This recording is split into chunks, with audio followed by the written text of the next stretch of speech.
All right. Hey, everyone. Welcome to our afternoon installment at CannaDataCon. My name is Shira Costas, and today we're going to talk about how you can use content to supercharge your sales motion. Now, I'm really excited for this one in particular because we all know cannabis is regulated across many states in the US. And for advertising and marketing, it's regulated as well. So there's honestly another layer of creativity that you have to use in order to get your content to be both effectively out there and to work to actually improve your sales instead of just getting content out there. And I'm sitting with two rock stars at that right now. They both are leaders in their organization and they lead content strategies. So I will let them introduce themselves. Hi, everyone. I'm Karen Mayberry. I'm the CMO and co-founder of Trym, and we build software for cannabis cultivators. Hey, everybody. I'm Karson, Humiston, the founder and CEO at Vangst. We are a hiring platform for the cannabis industry. So we help great companies like Trym and a lot of others build amazing teams. And we help people that are interested in getting into the industry, break in and hopefully find their dream job and succeed in the industry. Awesome. Very cool. So let's just set the stage here at a very basic level. And I'm going to ask this to both our panelists here. So for content in the context of advertising and marketing in cannabis, how is it different than other industries? Like, what are some of the challenges that you face or things that people might not know when you're starting your first cannabis company and you want to put something out there and maybe there's more complexity to it than you'd expect? Yeah, so great question. I think there's some very glaring factors that make the cannabis industry unique and special. Obviously, it's federally illegal, which means it's highly regulated. In addition to that, kind of glaring, obvious elephant in the room, we have these really unique and disparate state markets that are all different. Some are coming online, some are more mature. You know, you have saturated markets where you have operators who have experience with products, have experience with, the regulated industry, and then you have newer markets where people are not as experienced. So it presents a great opportunity for marketers to educate and to kind of capitalize on those challenges and educate folks on how to overcome them, educate them in the regulations, educate them in how to reach their consumers. So some of the, and it's a small industry too, which means you have a smaller pool of folks to market to, but usually in those situations, it's more qualified, which is good for a marketer. Yeah, absolutely. And you keep using the word educate a lot in your answer. Can you speak more to like why cannabis content and educate, like they really belong together as terms in the marketing and advertising space? Yeah, definitely. I think because it is so new, like I just said, since it's a new market, there's a lot of room to educate both the operators and the consumers. We work with operators directly. So one of our initial challenges in marketing at Trym was educating folks that they even needed a product like Trym, right? So educating them in how to professionalize their businesses in order to sustain in the challenging environment. And I think education goes hand in hand with new markets. Yeah.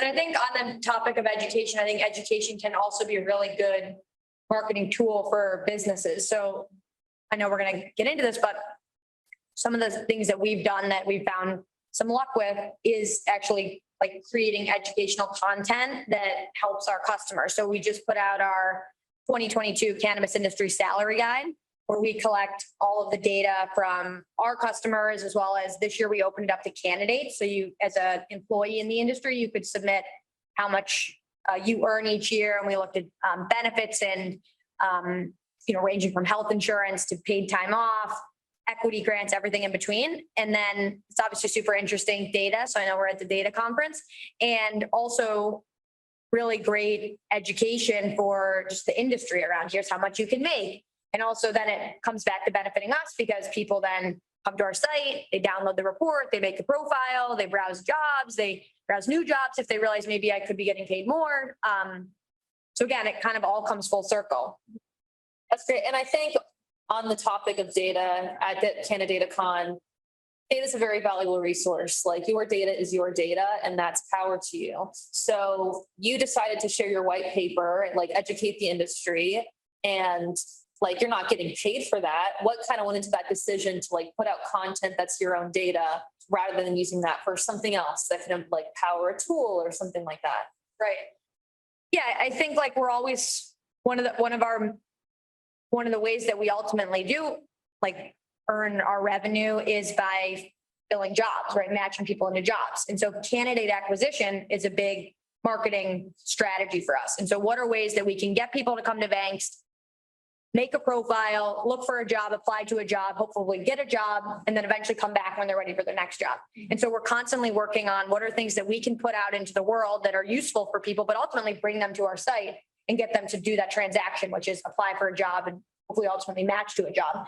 And so we really view it as a candidate acquisition tool. And same on the company side, right? Like we're looking for customers that want to make hires. And so if we can catch their eyeballs because they come to Vangst to figure out how much am I going to pay a trimmer? I'm a new licensed operator. I'm not sure how much I pay my trimmers. We're getting them onto Vangst.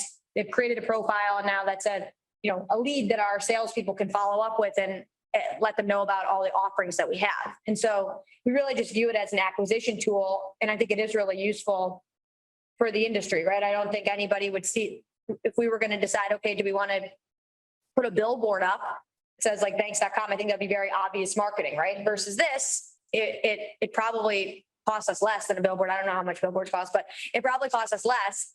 And I think it's really useful for people to use. And so it's not like an obnoxious in your face, here's my advertisement. It's like here's a tool, which then we use to, once we have a candidate that makes a profile, we can market jobs to them. Once we have a company that makes profiles, we can market good candidates to them, so on and so forth. I don't know if that answered the question, but we see it as an acquisition tool. No, that's great. That does answer it. And I just want to highlight here with Karen and Karson, we are like the content has different audiences as well. So with Trym, you are focused more so on cultivators, right? And then Karson, you have like producers, companies, and also people who could be people working for cannabis companies. So that's kind of a wide range. So for Karen, for you, like what kind of content do you see being most effective to reach cultivators, which is kind of hard. That's a kind of hard, type. So I think what Karson touched on has worked really, really well for us. It's just different content, right? So the gated content, we even call them lead magnets because you create the really relevant targeted educational content that's relevant to your ideal customer, which for us, it's a cultivator. So some things that have worked for us in the past have been compliance guides because state compliance is unique to that state. It can be hard to break down and understand and even implement into your operational workflows. So we'll create a detailed compliance guide that's specifically for cultivators. We'll gate it behind a form. So it's a good enough piece of content that someone's willing to give us their contact information for. And we're creating those acquisition lists. Like you said, we call them lead magnets because you literally are just creating lists of folks that are interested in this topic. So it's a targeted list of leads that are interested in the specific piece of content that ties back to your product, right? So they're learning about compliance. We're educating them in the state regulations, but we're also interweaving how Trym serves, helps them achieve this in an easier way, in a more efficient way. And it's just a great way to get leads. So compliance has worked for us. We've also done things around yield optimization, crop steering, really any topic that is relevant to our ideal customer. And I think going kind of back to the basics is before you even produce your content and say, I'm going to create a case study and I'm going to publish it on my website. Like you need to look at your customer persona and see really drill into that and get granular on what drives them, what motivates them, what do they look like and what are they looking for? So once you know all that, you can create your relevant content, you can target it, and that's how you're going to have a winning piece. And then after that, you need to measure its success, right? So maybe a bunch of people downloaded the metric guide, but none of them booked a demo with Trym. So that's where you have to really kind of look at your KPIs. What are your key performance indicators? What are you optimizing for? If you want to lead a list, that's great, but I want to turn that into sales opportunities, and then I want to turn that into customers. So that's where you need everything linked together, your Google Analytics, your CRM. So as a sales professional or a marketer or whoever, you can look at that data and say, this is my top performing content. I'm either going to create more content like this, or I'm going to boost it with advertising, which we have had some success being able to put ad money behind our content because it's not necessarily overtly cannabis. It's educational, it's on compliance, it's on the processes of cultivation. And we're advertising content. We're not advertising a product or service. So it's a way to boost a piece of content to get wider reach if you can, and then, amplify the number of leads you're bringing. Yeah, like our most, on the point of like doubling down on things where you're getting a lot of traction, are actually our most viewed blog is just a really simple blog called How to Get Your Med Badge in Colorado. So people that don't know, in Colorado, in order to work in the industry, you have to have what's called a med badge. You go to the marijuana enforcement division, you apply for the badge, and then you get the badge and you can go and work a cannabis job. You have to bring it every day. And it was just a blog that we put out in 2017, and it's still our #1 blog. It's like we do all these salary guides and all these things, but we then were able to use that to say, okay, people are really interested in this, so let's do how to get your agent card in Nevada, a state that has a different badge, or how to get your card in Arizona. And so I think like it can be kind of surprising sometimes what ends up being your most like valuable and you don't content tool. You don't know unless you're looking at it. Yeah, totally. And I do want to say that the Vangst salary guide is so awesome. And a cool story about that is I was able to leverage data from that report into my own content. So I created a case study with one of our customers, Happy Valley, who was saving time using Trym. So they're reducing labor hours by automating some of the processes in the grill, right? So they told us how many hours they were saving. I went to the Vangst salary guide and looked at the median salary for the cultivation manager, the number, multiplied that times the team members, did that for the annual or for the year, and can present, can put together a case study that says we're saving this many hours, which results in this dollar amount. So great work. Yeah. Thanks. Although it sounds like you put one of my people out of a job. I'm just kidding. Well, I found a new job. They used that found a new job. I'm just totally teasing. Yeah. No, I love that. And I think it's a testament to talking about the content that you put out. Like, it's also a testament to your own product. Like, are you solving a problem? What is that problem? And then focusing your content around things that matter to that customer that you have. And I think your ability to engage them through that is like, do you have a product that's solving a problem just generally? And I really like something that you said, Karson, like, you don't have to get really technical with these blogs or this content. Something as simple as just how to get a license or anything like that is something that will bring an audience to you. And that audience that cares about that problem should care about your product. I want to speak about something that you mentioned, Karen, about how, it's not just something you put out the world and you cross your fingers and you hope someone just out there is going to come to you. You have to track it. It can be very scientific. So I want to talk to you about some of these KPIs that you look for and how do you determine that a campaign or content is successful when you put out into the world? Like, what do you look at? How do you judge that? That's a great question. And I think it can be a little muddied because there are so many KPIs. There's so many metrics to track on video views and click rates and open rates and click-through rates and conversion rates and cost per conversion. So it depends on the campaign. It depends on your objective. So a campaign should have an objective and you should think about, this is what I'm trying to achieve. And then you have your key KPI that you're monitoring to ensure, are we hitting the mark, right? So speaking of gated content, which is something that's worked really well for us, and I want to say, I think a winning combination is taking that blog, that's your #1 blog. Once you know that this is the top visited page on your website, embed some gated content in there that's relevant, right? So you have a blog on cannabis crop steering and yield optimization. Well, now I have a call to action for a downloadable guide that someone's going to click through to a landing page, download the guide. Now I have their contact information, excuse me. So I did just want to say how nicely SEO and gated content can pair together for lead generation. And that's worked really, really well for us. So in that type of scenario, in that type of campaign, I'm looking at the conversion rate, how many people are filling out the form, how many leads am I getting? And then what's my cost per conversion? Because if I'm getting a lead of lists, how qualified are those leads in terms of actually being a good fit for our product? Will they book a demo? Will they potentially buy? If they're going to potentially buy, then I'm okay with paying a little bit more for those leads, the cost per conversion. But if these folks aren't qualified and none of them book a demo, I don't want to pay maybe anything at all for those leads. And I maybe don't even want to focus on those types of content anymore. So I think conversion rates, cost per conversion are really important for these types of campaigns. But just some business metrics for our business specifically, it's like monthly new sales opportunities. How many sales opportunities do we create each week, each month? And how many customers did we close each month? And how many leads are we bringing in? How many marketing qualified leads? Because that's your big pool that you then book your sales opportunities, and then you hopefully convert a good percentage of them into customers. So conversion rates, I try to focus on that because it results in revenue. Like that. Same question to you, Karson. What KPIs are you looking for when you put out content as a successful campaign or content piece? Yeah, I was just taking a lot of notes from Karen was saying. I feel like I'm learning a lot on this panel, just listening to you. I know this at a broad level, but I'm not the actual marketing person. So some of the I love how granular you're going on some of these things, because even for me, it's helpful. For us, we're always looking at new candidate profile completions as well as applications, right? So a new candidate comes in, they apply to a job, and then of course, after they apply, we follow up to see if they actually got the job.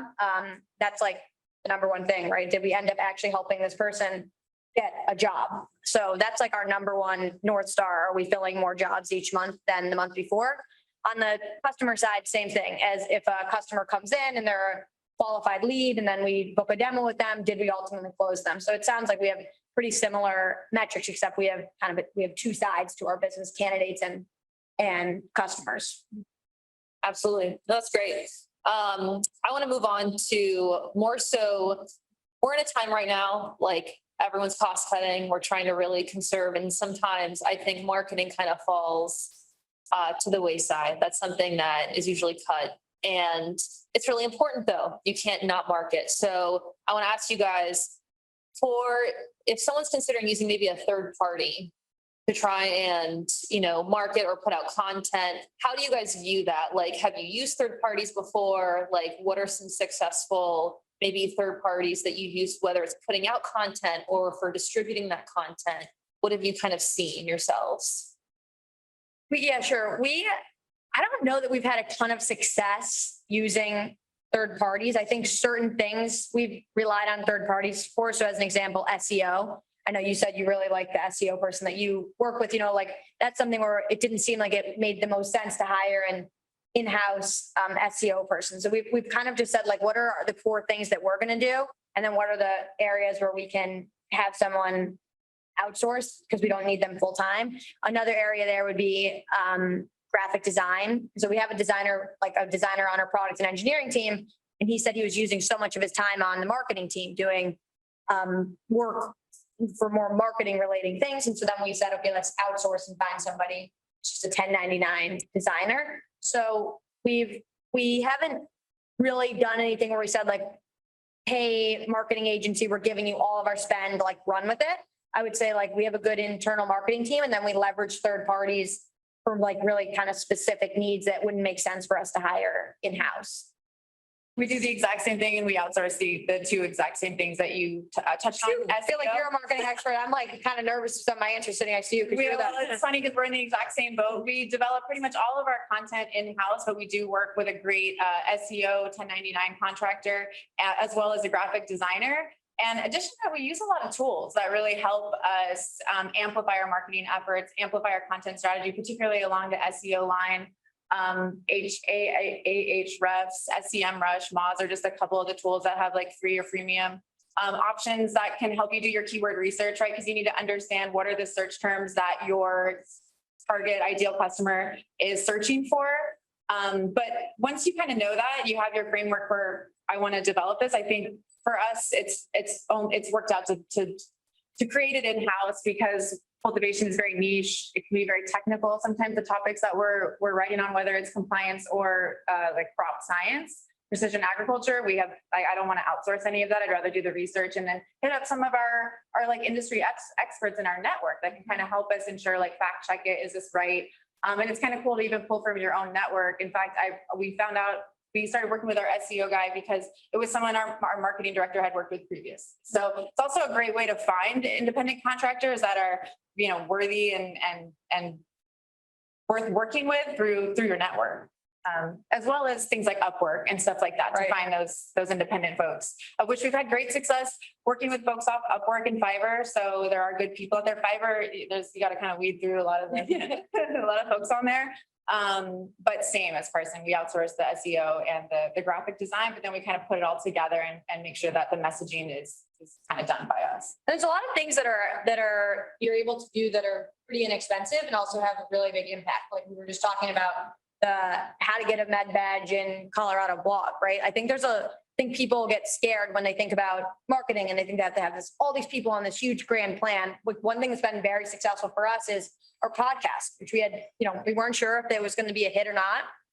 And we said, we're going to do this. And we put out one episode per week and we have a good system and we're disciplined on it. And it's really not super expensive. Like we had to buy this microphone and some software and use an outsourced company that helps distribute the podcast. But it's an amazing sales tool because our sales people get off of a call with a potential customer and maybe they're not sure if the customer is going to close or not. And they say, we'd love to have you on our podcast. We'd love to have you be a guest on our podcast.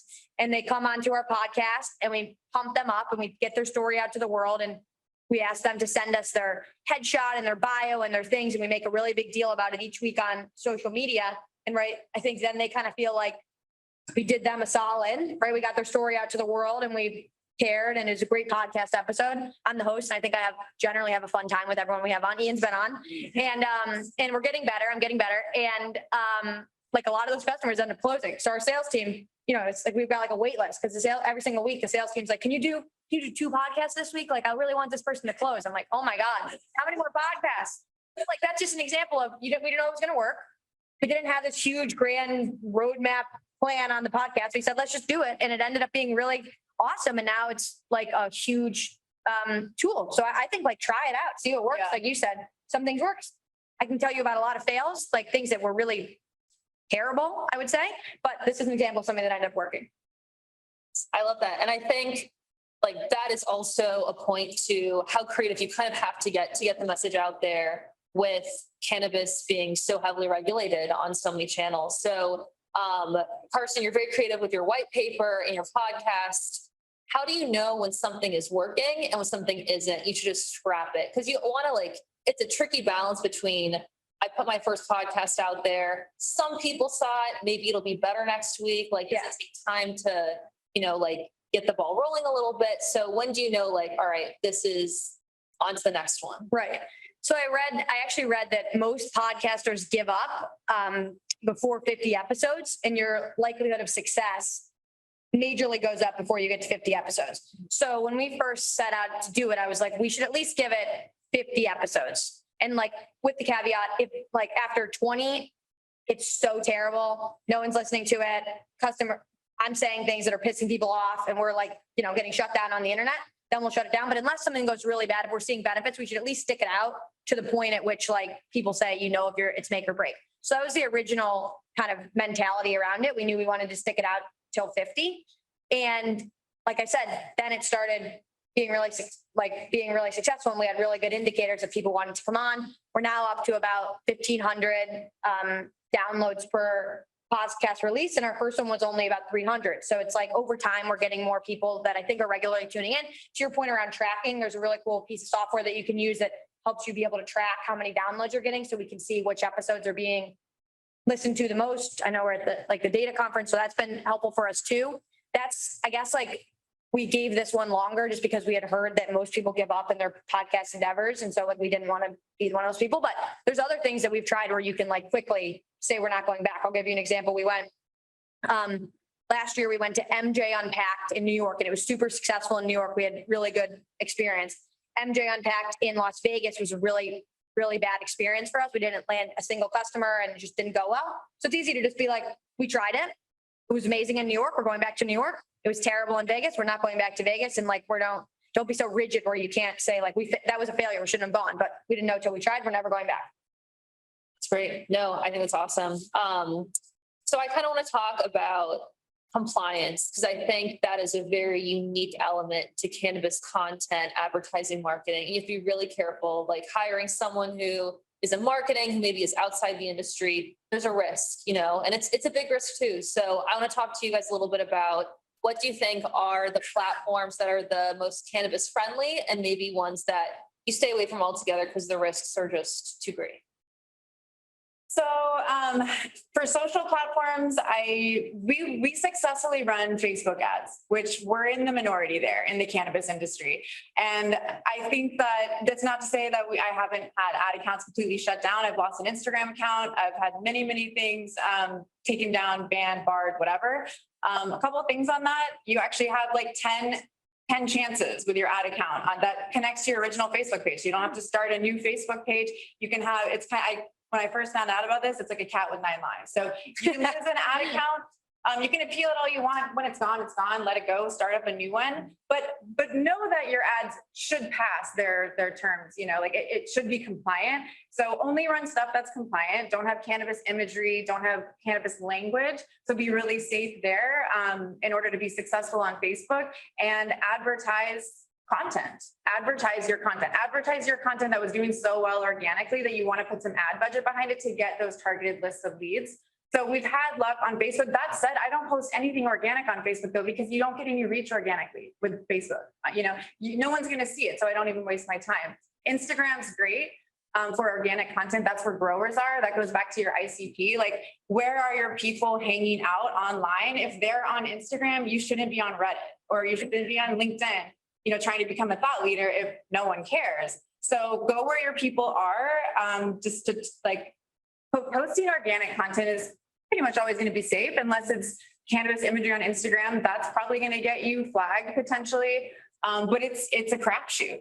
Some people post all day long, weed. And then as a software company, you try and post like a picture of a sensor and a grow, and you log in, the next day and it's been taken down. So I do think it's a crapshoot. It's hard to tell when you're going to get your wrist slapped. I would say just always try and play it safe, play by the rules. And be determined. Like, don't give up, because you can start over. I had my Instagram page taken down. We just reached 10,000 followers, all organic content created in-house, and it was just gone forever one day. You couldn't appeal it? Couldn't get it back, tried many times, like took weird photos of myself with like an appeal number to be like, it's me, I'm not like a Nigerian prince, I just want my Instagram back. It did not work, so started over. And honestly, I feel a little burned. I don't want to pour my heart and soul into creating content for the platform that doesn't want us there anyway. So that said, I do think LinkedIn is very cannabis friendly. Campaigns, I did have some issue getting some campaigns. They were stringent with not wanting any cannabis language or imagery, even on the landing page. So if you're driving to the website and you have weed imagery on your website, you might not be successful with that as the final URL, but you can create scrubbed landing pages, right, that are free of cannabis language and imagery, but still have your form, still have information about whether it's a compliance guide, if you're advertising content, or if you're just advertising the product and service. You can do it in kind of like a cleansed way. So I don't know if that even answered the question, but that's just some of my experiences with social platforms in general, with organic and paid content. Like, you just have to test what's going to work and keep trying and stay nimble. And like, you can market cannabis services. I can't speak for plant touching, but for us, like, we've had successful with social media marketing and even advertising. You just need to play by the rules and don't give up when they take your account away. Yeah, I agree. I don't really have a lot to add there. No, that's awesome. And I also want to talk about, with LinkedIn in particular, I know that's pretty friendly to cannabis and the cannabis industry, but it's interesting because you're kind of following the same people in your industry. So you're not really reaching out to consumers if you're like a brand or a retailer per se. That's not the platform to find your LinkedIn consumer that's walking into your store, things like that. So do you see LinkedIn as do you see it as a place that you can advertise and market, or is it more of a networking platform? So I definitely think it's more B2B. So I hear you on the reaching your, consumers. If you're looking for, like, I don't think that's the right place, but it's a good place for thought leadership. It's a good place to publish articles. And network for sure. But we've had leads from Instagram because, like, all the, the majority of the compliance folks, cultivation managers, operations folks at, cannabis MSOs and businesses are on LinkedIn. So you can reach them, you can message them, but in mail, LinkedIn, I don't recommend it. I wouldn't do that. Yeah. I mean, LinkedIn for us is great. Obviously, we're in like job category. I will say that I find it a little bit overwhelming because for me personally, I think I messed up in the beginning. I just said yes to all the people adding you, right? And at some point you have about like 20,000 followers and maybe like about 3,000 unread messages. And I just can't, I don't know. I know there's probably some gold in there, but I just don't have time to go dig through it. So I do feel as though in a lot of the messages I see are just some person trying to sell me like something that's totally not relevant.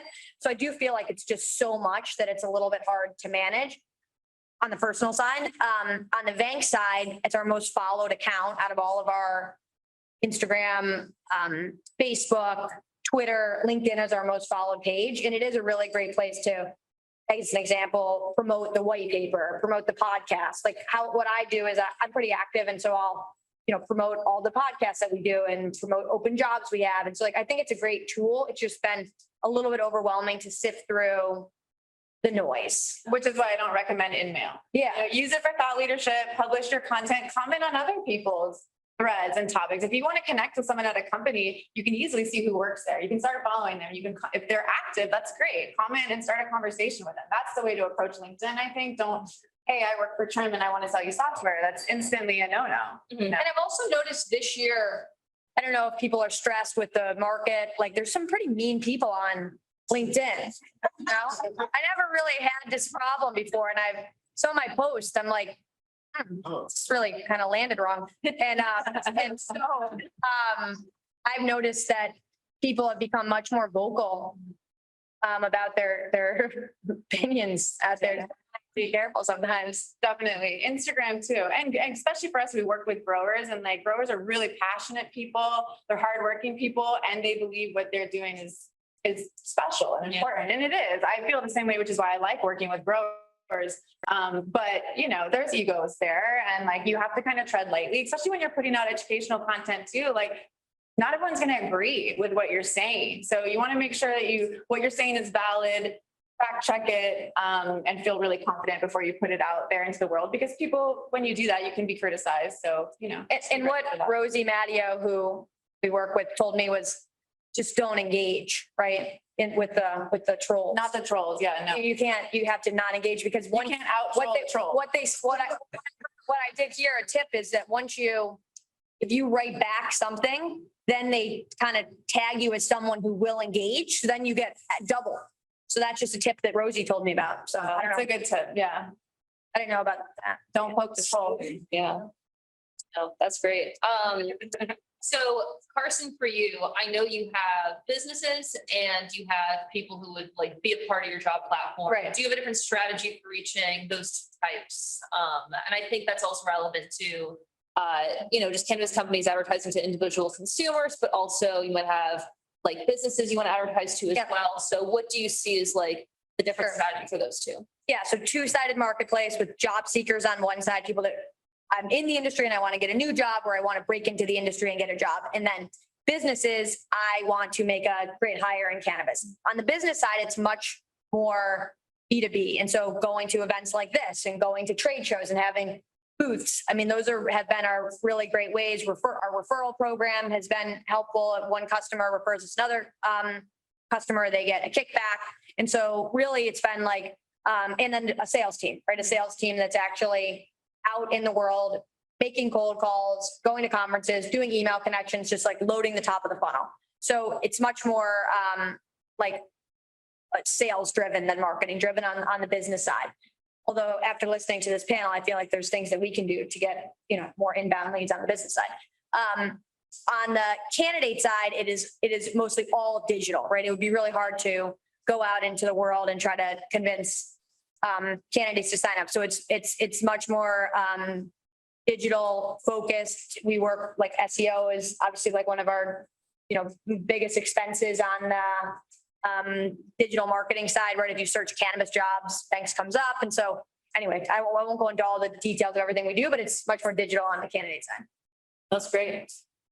Coming down to my last couple questions. So I'm a new founder. I don't have a following on LinkedIn or Instagram or anywhere really, but I want to put out content. And I think that's something that a lot of new founders face of who's going to listen to me? I'm just going to put something out there that's going to exist. And then like, what's going to happen there? So what would be your advice to someone who maybe doesn't have that following, but wants to put in the work to get there? Is that something you can do on your own? Is that a huge lift? Or is that something that you might want to use tools or hire contractors for? What would you recommend to someone who's new? I would say just start, right? You just have to start somewhere. Just start creating content, but you don't want to, talk to a brick wall. So I understand you want to have an audience of people. So find the like-minded folks that care about the topics that you're going to be covering, connect with them, follow them, comment on their threads that they're talking about. And you can share your articles. Like if you can comment on someone's article, if it's relevant to something you just created, and be like, hey, check this out. And you can link them to your piece. So that's more like grassroots kind of organic network building. But I think that's what LinkedIn is for.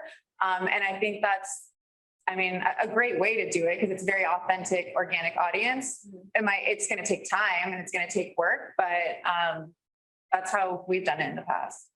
Yeah. And I would say, like, for me, when I started, actually the original name of our business was Graduana. And I started when I was a senior in college. So I didn't have a LinkedIn because never had a job. I was like, what's LinkedIn?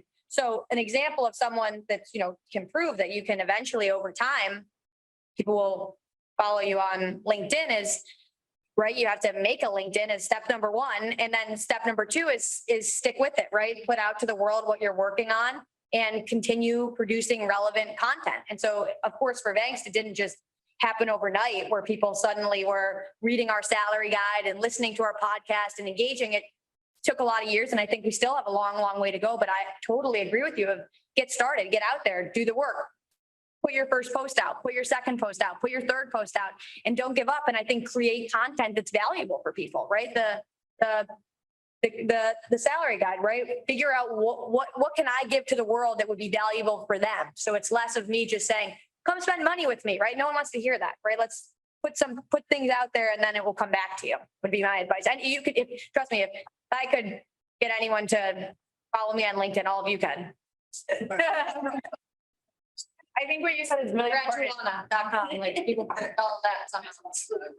Yeah, I think what you said, Karson, is really important. It's about the consistency. You just have to keep doing it. And there are actually ways, hashtags are one way that you can get more eyes on your content. LinkedIn, I hashtag on LinkedIn.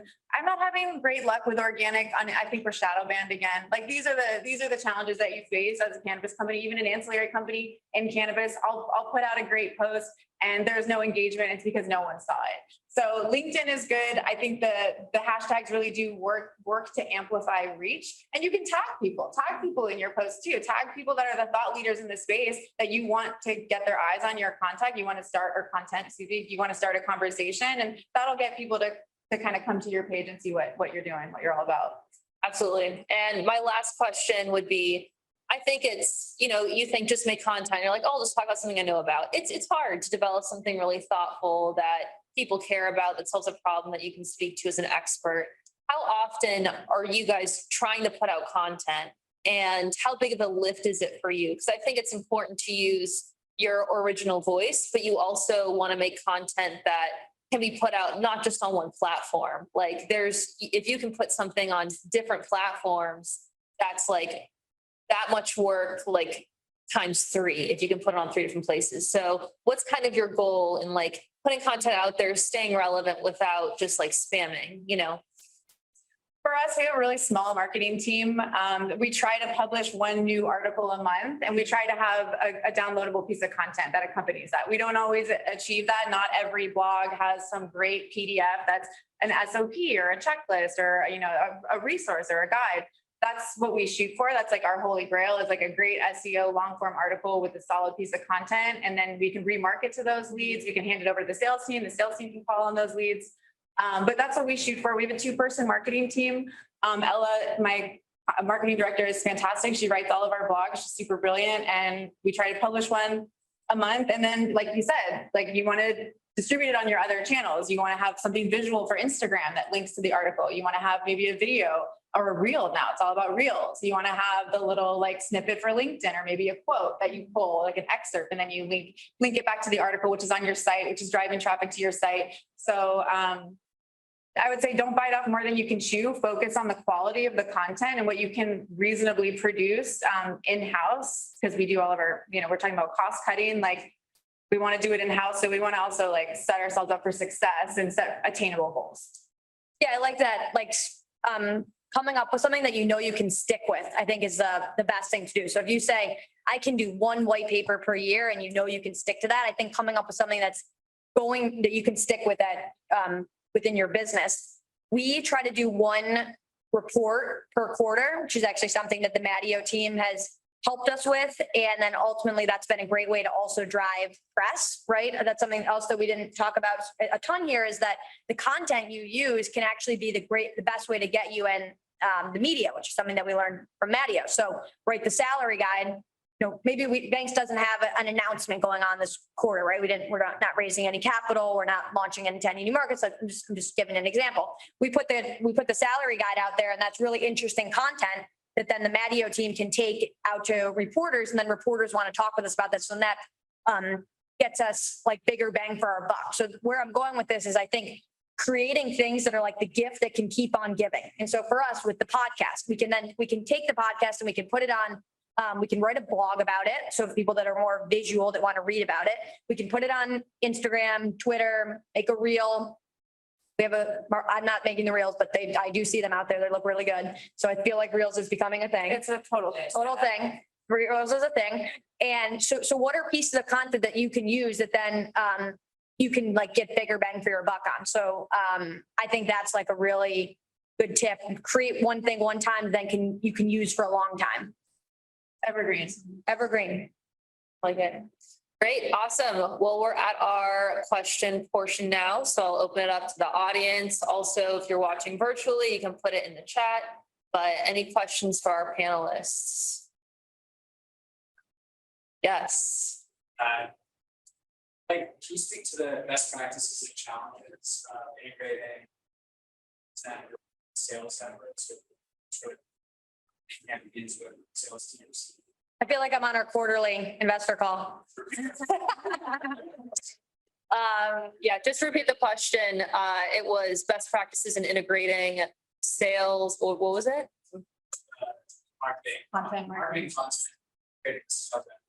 Marketing Content integrating with sales efforts, best practice. So I can give like a tangible example there, one that I gave a little bit earlier around our podcast. And so our sales team knows that if they have a customer that is really close to wanting to become a customer, they can invite them onto the podcast, which is a way for us to have a conversation with them, get to know them better. Then we ultimately take that podcast and blast it out to the world. So it's just like a way for our sales team to be able to say, hey, we have this really cool opportunity for you to come onto our podcast. So like, that's like one tangible example of how we've connected sales and marketing efforts. There's, a lot more, but that would be my example. It's worked for us. One thing on that topic that I can think of is letting your sales team leverage your marketing content. Like if you have your sales funnel, you have pieces of content that are, well suited for those different stages of the buyer's journey, right? So if someone if they're in our sales funnel and say like demo attended, they've done a demo, but they haven't yet been sent a proposal or a quote, like this might be a great time to serve them a case study that shows how a business like this, like yours, leverage Trym to save money or to remain in compliance, reduce compliance errors or XYZ that they're trying to achieve. So I think the sales team can leverage content at the right time in the sales journey to increase conversion rates or to, get the sale, get them to sign.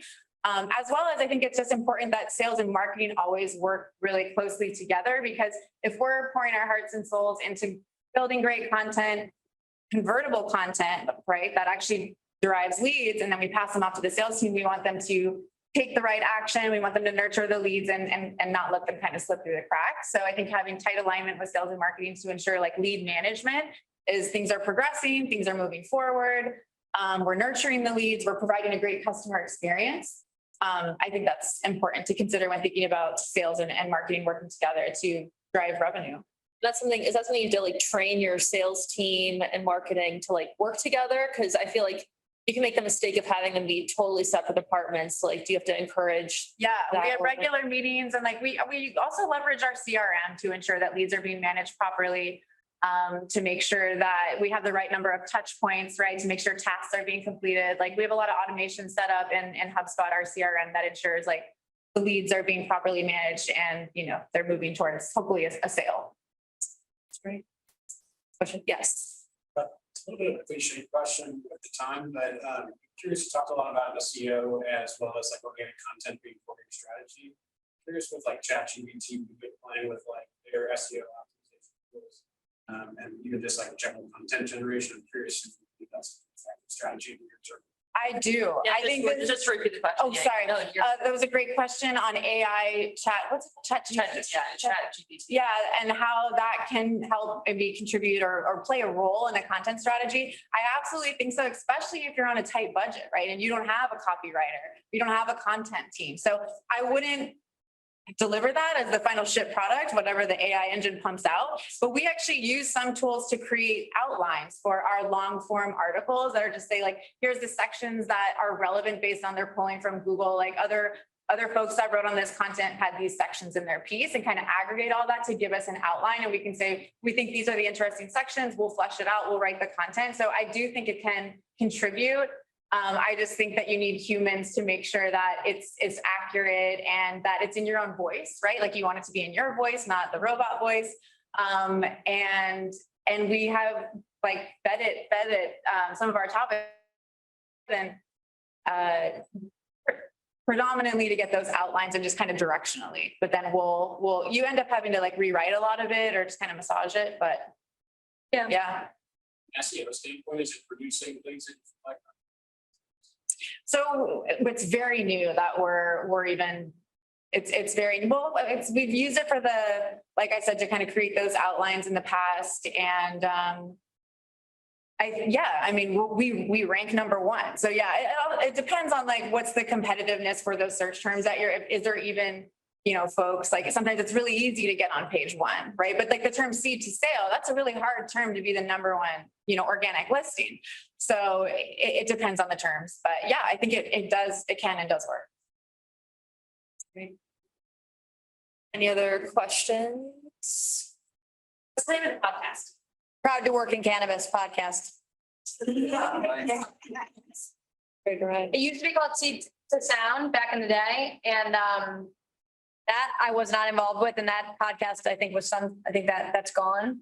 So we relaunched it about a year ago exactly. Proud to work in cannabis podcast. I love my Proud to take. work in cannabis tie-dye shirt. Yeah, everyone really likes that. Like another example of things that work on the marketing front is like proud to work in cannabis. That's become our tagline, and our head of brand Kelsey came up with it, and we launched it at Hall of Flowers. And we weren't sure how it was going to go. And people were like the next day at Hall of Flowers were coming back to the show with their tie-dyed Proud to Work in Cannabis shirts because it didn't, the Vangst logo's on there. I think people are starting to know that's Vangst, but everyone that works in cannabis is proud to work in cannabis for the most part. Like a majority of people, that's why we're here. And so that's another way for us to give them a piece of swag. Proud to work in cannabis. They wear it, and it's not like a Vangst screaming billboard, but our logo's still on there. And that's been cool. And I always say on the podcast, like, I've never heard of someone say like, I'm so proud to work in like investment banking, or I don't know. But I hear a lot of people say, I'm so proud to work in cannabis, and then they have their reason why. And so finding things that resonate with people and like doubling down on it. Yeah, totally. I need a new shirt, by the way. Oh yeah, I got you. You have one, right? Oh. All right, everyone can have one. Everyone can have one. Don't tell Ian because we're cutting our marketing budget. Sure. I love that. Awesome. Well, Karson, Karen, amazing. Thank you. I learned a lot. This was really valuable and I appreciate it. That's the end of this panel.